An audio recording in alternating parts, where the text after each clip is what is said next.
So something else you said made me think of an experience I had as a small business owner, and I think a lot of other small business owners do too. And I'm wondering how you saw this evolve, or if you do see it. So when people hear small business owner, they for some reason always think like that means successful and wealthy. Like it means we're just thriving. And Mhm. I'm sure even more so as a lawyer. So what do you wish people understood about being a small business owner and a small business lawyer? Yeah, I think that it's a great question. And just the expenses that we have, the overhead, as I mentioned earlier, you have to have somewhere to work. You can't like because like you mentioned that earlier. I had an issue with I had a court case with an attorney general. Now they work for the government, but they still have their kids at home also. So it's just a big challenge. And so to answer your question specifically, yes, I do believe that they have to understand that we still have to pay the overheads and we have the expenses. And at the end of the year when we do our taxes, that profit isn't really there all the time. It's just I mean, I know I used to hear that a successful business doesn't make a profit for 3 to 5 years. Now I can't quote where that came from, but I've always heard that. And so I'm in my 10th year yet, and I'm still waiting for the for the huge profit. And so I just wish people would understand that we need support, the support staff. That's why I love Ruby because I'm able to kind of push my phone calls off, not push them off, but you get it.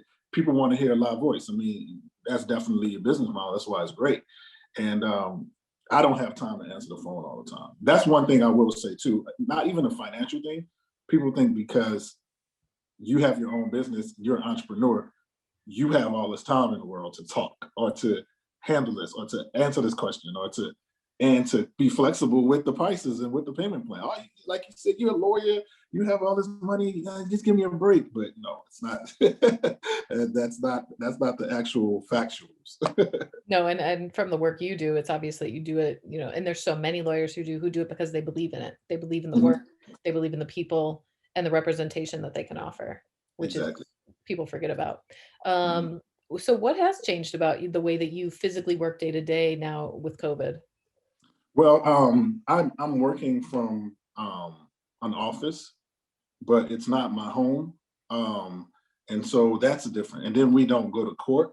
And so we do a lot of Zoom, just like this, a lot of Microsoft Teams. But even that is challenging because the normal thing was when I would go to court, I practiced in a couple of different counties. So one county outside of the county that my office is about 40 miles away. And so you would think, okay, that's easier now because you can kind of, but the judges, they don't have a lot more leniency of running late, I'm running late, or I'm in another county. They are automatically think, well, you can be on. So sometimes I'll have, like right now, I have an iPad, MacBook, and I have to be on hearings muting at the same time.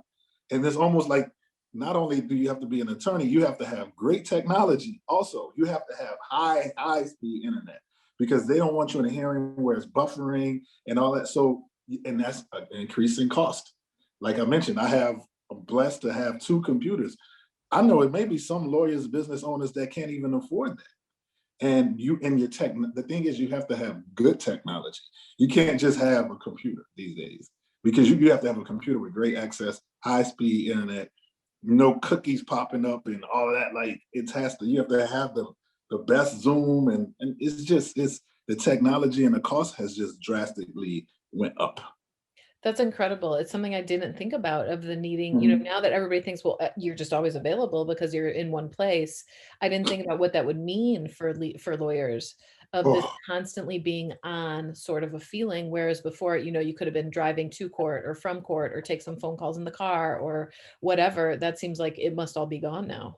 it's over. It's over. And you can do it, but like I said, if you're driving and I'm on a CPS hearing, a real serious hearing, and I'm buffering while I'm driving. So it's like, yeah, it's definitely.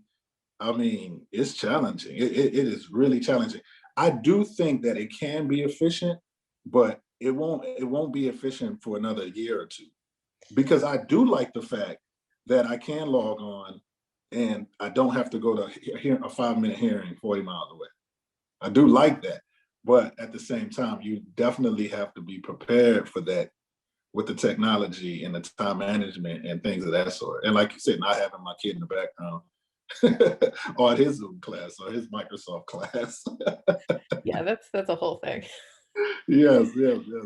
That's interesting because all the research I've done into the legal industry and the changes have all said exactly what you just said, which is like Mhm. this huge vanguard of need for technology that isn't necessarily there for the industry yet.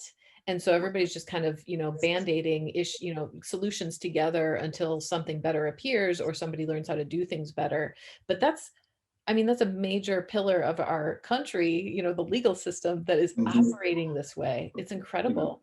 exactly, exactly. So I do also. I didn't mention this, but I do a lot of mediation, and the mediation part of it with this is great because a lot of judges they don't want cases to be heard. They don't want long, lengthy trials. Like right now, because you can't even have jury trials at a lot of places.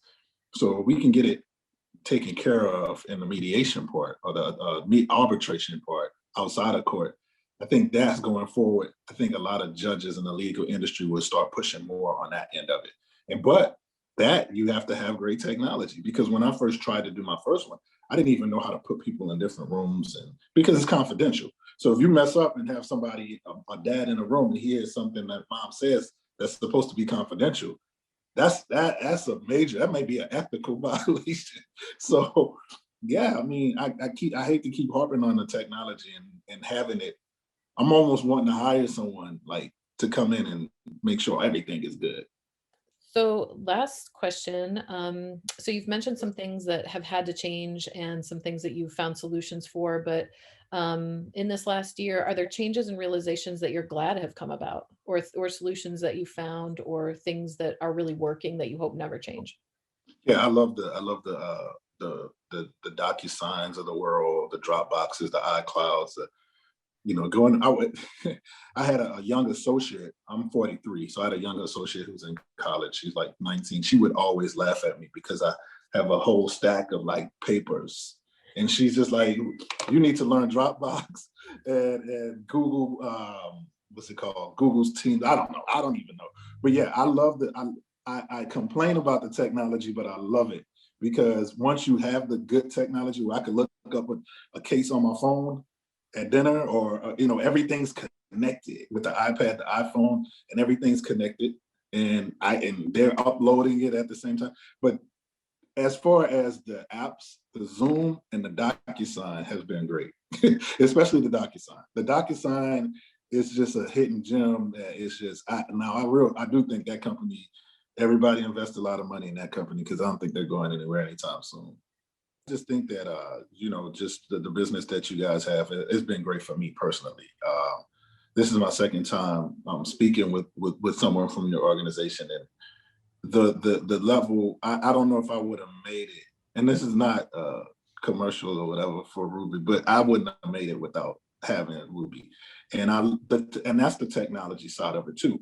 Just being able to get an email or a text to say somebody just called, we spoke, a live person spoke with them. It goes a long way. It goes a long way. And I would just encourage you guys to just keep hammering that into your marketing that people want to hear. People want to talk to people at the end of the day.